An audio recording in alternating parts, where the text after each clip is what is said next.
ध्रुव ने जब प्राण वायु को रोका है,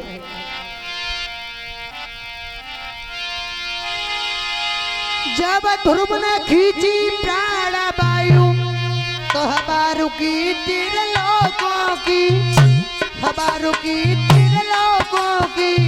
ब्रह्मांड हिलाया, आकाश हिला, दम घुटने लगी प्राणियों की।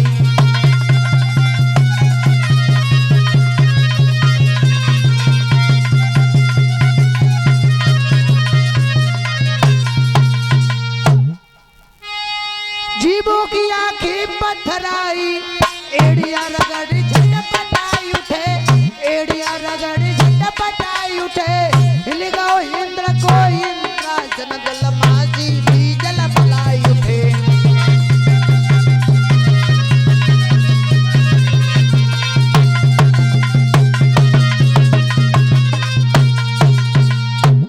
ध्रुव ने जब प्राण वायु को खींचा तो तीनों लोगों में त्राहिमाम त्राहिमाम हो गया। जब प्रलय सी आने लगी,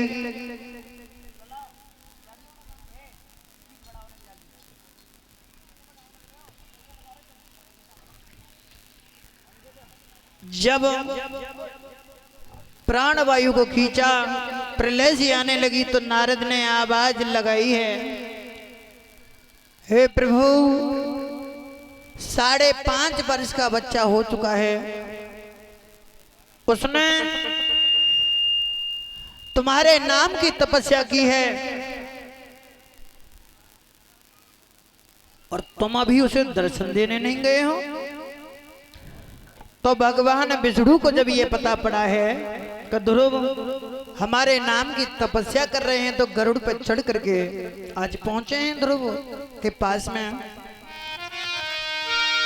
अरे विष्णु चढ़ की गरुड़ पे आए री, जा पे ध्रुव तपोए विष्णु।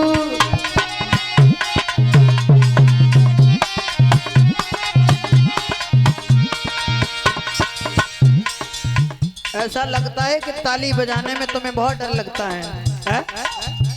भगवान के संकीर्तन में अगर तुमसे ताली बजवाई जाए तो बड़ी शर्म लगते हैं, और अगर काऊ को तेल ताई हो तब देखो तुम इनके झटका।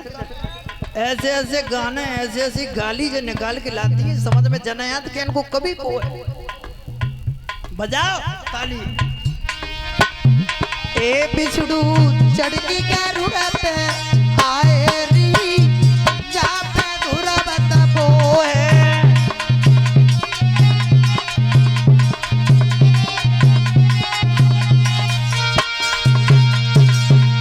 अरे इनको सुंदर रूप विशाला,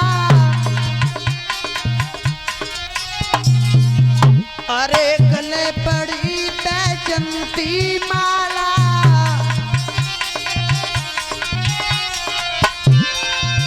एक फूल कमल कर लाए री, जा पे ध्रुव तपोए।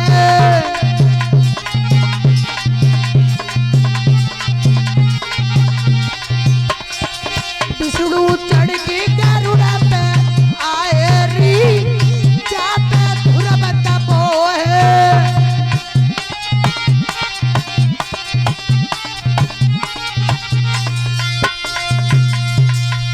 आज परमात्मा गरुड़ पे सवार होकर के जहां ध्रुव तपस्या कर रहा है, जंगल में भाग करके आ गए, ध्रुव को अपनी गोद में बिठा लिया। और जो ध्रुव ने भगवान की प्रतिमा को देखा तो अश्रुधारा बहने लगी। जवाब दिया, दीनबंधु आप आते तो हो, लेकिन बहुत दिनों बाद आते हो।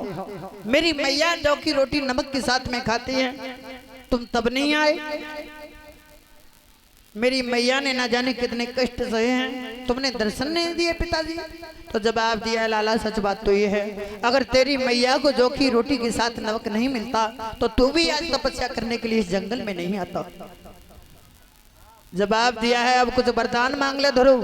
तो जवाब दिया है, प्रभु अब जब मैंने तुम्हें पा लिया तो मुझे कुछ नहीं चाहिए। भगवान ने कहा है, ध्रुव अगर तुम्हें कुछ नहीं चाहिए तो मैं अपनी तरफ से तुम्हें दे रहा हूँ। जिस लोक के लिए देवता हजारों वर्षों से तपस्या कर करके मर गए, लेकिन मैंने वो लोक किसी को नहीं दिया। वो लोक मैं तुम्हें दे रहा हूँ, जो लोक तुम्हारे नाम से जाना जाएगा। अभी नहीं, 36,000 वर्ष तक तुम तपस्या करोगे हमारे नाम की, राज्य करोगे अयोध्या में, तब कहीं जाकर के तुम्हें वो लोक प्राप्त होगा जो ध्रुव लोक के नाम से जाना जाएगा। भगवान ने तपस्या केवल से वो लोक दे दिया ध्रुव को। आज भगवान के दर्शन करके ऐरावत मंगाया है विष्णु भगवान ने, और ये कहा है इंद्र हमारे पुत्र ध्रुव को अयोध्या तक छोड़ करके आओ।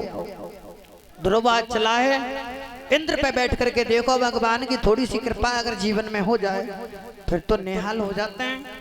कहाँ तो ध्रुव पैदल चल के आया था जंगल में, आज इंद्र देवताओं का राजा पील बाल बन के हाथी चला करके ले जा रहा है और ध्रुव बैठे।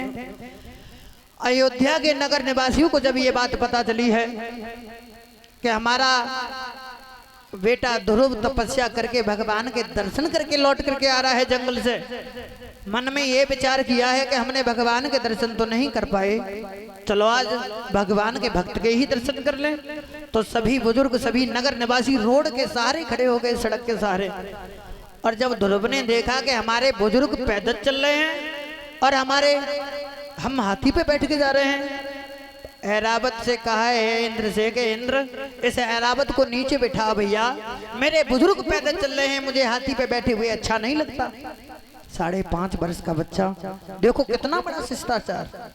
और आज के समय में जब मैं सोचा करता हूँ दीन बंधु, ना जाने ये शिष्टाचार कहाँ चला गया। आजकल के भाई बंधु जब किसी से राम राम, पहले तो ये करते नहीं है, राम राम करने में बड़ा घाटा लग जाता है इन्हें।